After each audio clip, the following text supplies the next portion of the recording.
की सभागृहामध्ये जी गर्दी होते त्या आमदारांनाच चालायला अवघड होतं, मंत्री महोदयांनाही चालताना अवघड होतं आणि वेळेत इथे येऊन बसून आपली उत्तरं देण्याच्यासाठी देखील मंत्र्यांना धडपड करावी लागते, आमदारांनाही धडपड करावी लागते.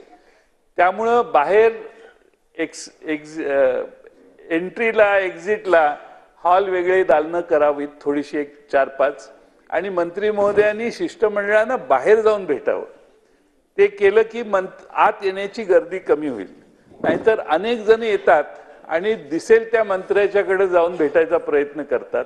ही संख्या जर कमी केली तर सभागृहात बाहेर थोडंसं दालनाच्या बाहेर मंत्री महोदयांना, मी माननीय मुख्यमंत्र्यांनी केलेल्या सूचनेला मी पाठिंबा देतो, कारण सभागृहाच्या बाहेर देखील शांतता असली पाहिजे आणि काम करताना संधी मिळाली पाहिजे.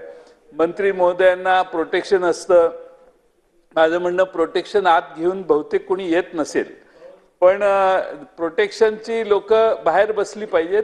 आपणच आहोत एकमेकाच्या बरोबर, त्यामुळं इथं आत प्रोटेक्शनची कुणालाही, म्हणजे आमदारांचंही प्रोटेक्शन बाहेर असेल, बाहेरच असतं असं मला वाटतं. पण अवांतर माणसं आत येऊ नयेत याची काळजी माननीय अध्यक्ष महोदय आपण घ्याल अशी अपेक्षा मी या ठिकाणी व्यक्त करतो. स्वर्गीय मधुकरराव चौधरी साहेब अध्यक्ष होते. 90 साली मी पहिल्यांदा अध्यक्ष झालो.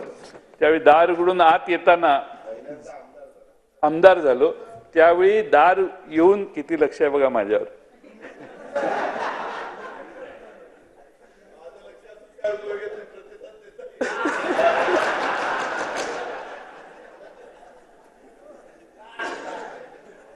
आमच्या पक्षाचा एक वाक्य आहे दादा, आपल्या पक्षाचं, योग्य वेळी योग्य निर्णय.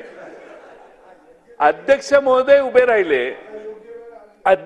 उभे राहिले की बाहेरून आतून विधानसभेचे सदस्य आत येताना तिथंच उभे राहायचे.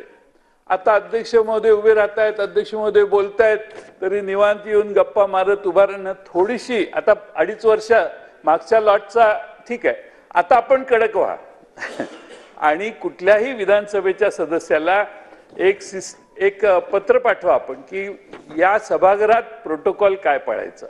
सभागृहात बोलत असताना खाली बसून बोलणाऱ्यांची संख्या कशी कमी होईल हे बघितलं पाहिजे असं मला वाटतं.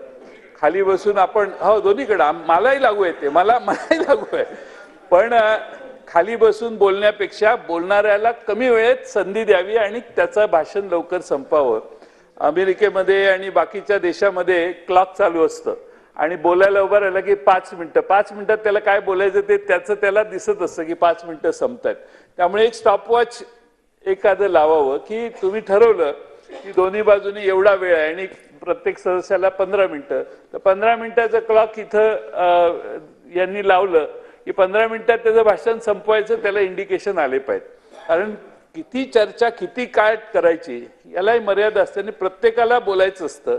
त्यामुळं असे काही नवीन नियम विधी गटनेत्यांची बैठक घेऊन आपण कराल असा विश्वास मी या ठिकाणी बाळगतो.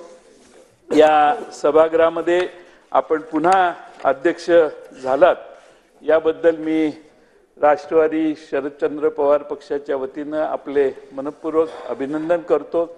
आपल्या सहवासात आमची 5 वर्षे कशी जातील हे कळणार नाही अशी